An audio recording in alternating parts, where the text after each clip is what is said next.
Science Faithful. Gonna do a quick video here, answer these questions on your study guide, make sure we're all on the same page with radioactivity. Okay, so first of all, this chart, we got our three types of decay. Symbols. Let's do a color for each one. Okay, alpha decay, we'll do in green. Alpha, okay, there's your alpha symbol. Beta, fancy B, beta, and then lastly, gamma is the weird Y. It's not a great gamma, but you get the idea. Okay, now composition of alpha is going to be 2 protons, 2 neutrons, aka a helium nucleus. Important to say nucleus here because there are no electrons. Okay, it's just the nucleus, 2 protons, 2 neutrons. Beta is going to be an electron. Okay, you get specific, say with no mass and a -1 charge, an electron. And with gamma, it's just a high energy photon. So it's just a little massless particle of energy. Okay, a photon or an electromagnetic radiation particle of energy. Okay, now for mass, 2 protons, 2 neutrons is going to be 4 AMUs. Okay, each one counts for 1. For beta decay, an electron is essentially 0. If you want to get specific, you can say 1/1840, but essentially 0. And gamma is 0. There's no mass at all there.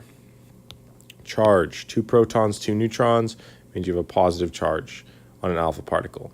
And to bring it all back, if you remember, Rutherford in his gold foil experiment was shooting alpha particles at gold foil. So he had radioactive, I believe it was polonium or uranium, I think polonium, maybe uranium, and he was having it decay so that alpha particles were getting shot. He directed them at the gold foil. So he knew he was shooting little positive charges at the gold foil, and that's how he knew that there was a positive nucleus there to deflect them.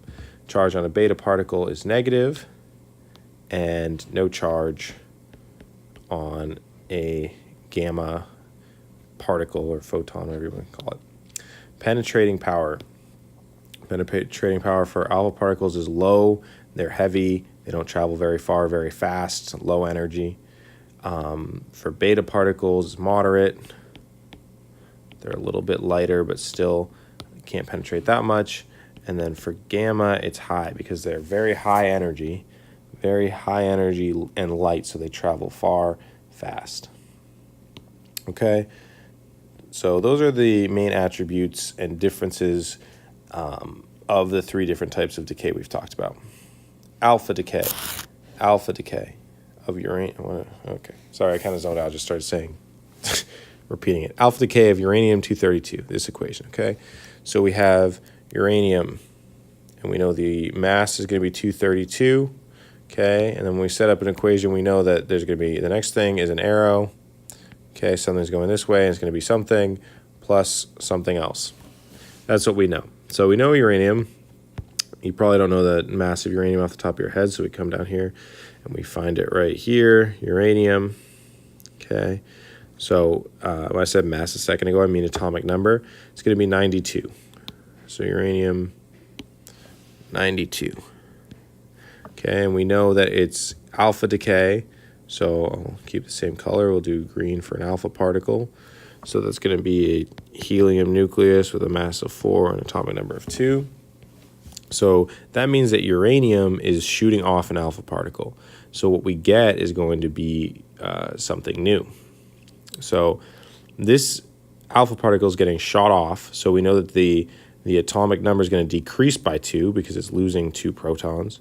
And the atomic mass is going to decrease by 4 because it's losing 4 AMUs total between the protons and neutrons. So we need to find what our defining number here is going to be 90, the atomic number.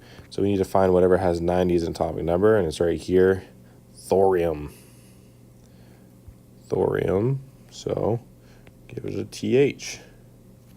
And that's all we need right there. Okay, now we're talking about the beta decay of cesium. cesium. Okay, so we know it's going to be 144. Again, we know that we're going to have an arrow here, and it's going to be decaying into something plus something else. So let's go find cesium.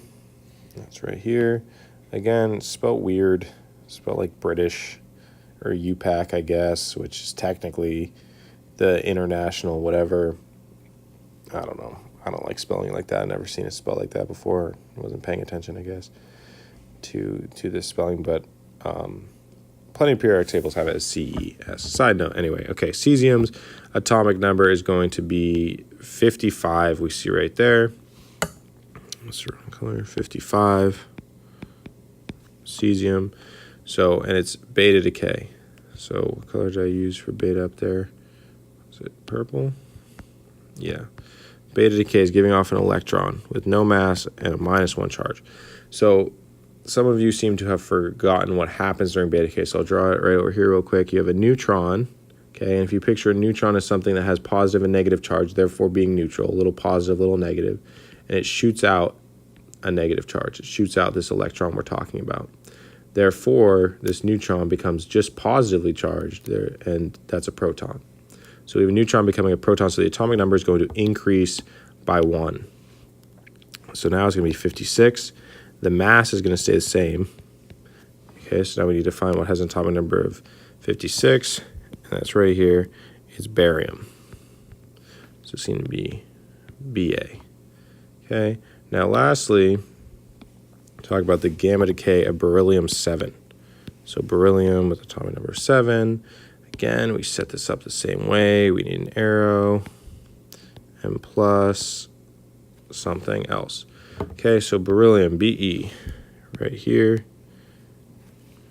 Atomic number is 4. Okay, it's undergoing gamma decay. So shooting off a gamma particle, which has no mass and no charge. So it's shooting off the energy, but nothing's going to change. It's still beryllium-7. Okay, so that's how you do these with each different type of decay. I think most of you have a good grasp on that. Lastly, this calculation, do this real quick. So we're told we have polonium-210. This is 1 half-life. Okay, we start with this sample, and we're trying to get down to 1/8. So I gave you this amount here, but really it doesn't matter because no matter how much you start with, if you're getting down to 1/8, it's going to take the same amount of time because we're talking about a percentage of what you started with or a fraction of what you started with. It could be any amount. So how many half-lives to get to 1/8?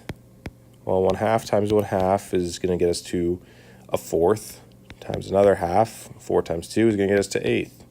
Okay, so it's going to take 1, 2, 3 half-lives to get to 1/8. 138 times 3. Pretty sure I know. Pretty sure it's 414, but I need to check real quick. 138 times 3, 414. Okay, equals 414 days. Okay, so that's your answer there. And that's pretty much it for this. Real quick, I want to review this equation, though, because I think some of you might have been confused during the lab day. Or not lab day, but the review. Okay, so this is the total amount that you're going to have left. Normally, you're solving for this, is how much is left. This is your initial amount, so what you start with. In this example, it would have been 230. Okay, this is what you start with. You're multiplying it by 1/2 the number of half-lives. It's not how long a half-life was. Okay, it's the number of half-lives that occurred. So in this case, we figured out we needed 3 half-lives, for example. So this n would equal 3 for that example. So it's your initial amount multiplied by 1/2 times however many half-lives you had. So it's going to get you to the fraction you're going to have left. Like right here, after 3 half-lives, you have 1/8. So if you multiply your initial amount by 1/8, you're going to get how much you have left. So for this example, if you did 230, that was a really weird way to write a number. Oh, guys, what's the best time to go to the dentist? 2:30. So 230 times 1/8, you're basically getting 230 divided by 8 because you're getting 230 divided in half that many times. Okay, so 230 divided by 8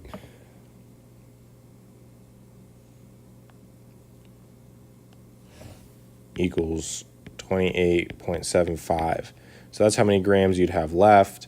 We can only keep two significant figures, though, because 230 only has two significant figures in it. So we'd have to round this. It's going to go up, so it'd be 29 grams would be our answer. So that's just to review real quick that equation in case you weren't understanding that.